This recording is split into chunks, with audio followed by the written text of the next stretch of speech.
All right, 2003 Chevy Monte Carlo SS. We had some coolant leaking, and the belt tensioner was bad along with the belt.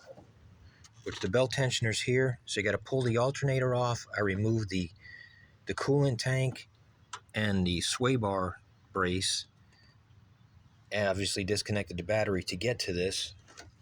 This is the Gates belt that I used, and that's the Dorman assembly for the tensioner.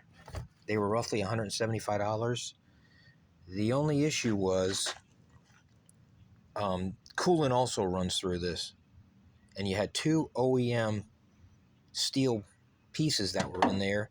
I had to heat that up to get them out, and then there's also plastic pieces that go into the block.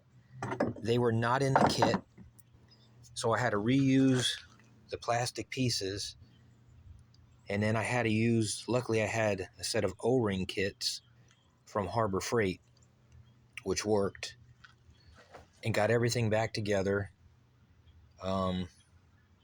It's not that difficult of a job, and it's completely fixed now. No more leaks, no more squeaking or noises from the tensioner, and that's pretty much about it. But like I said, make sure you save the pieces from your old assembly, because if the kit doesn't come with them, you're going to have to reuse everything.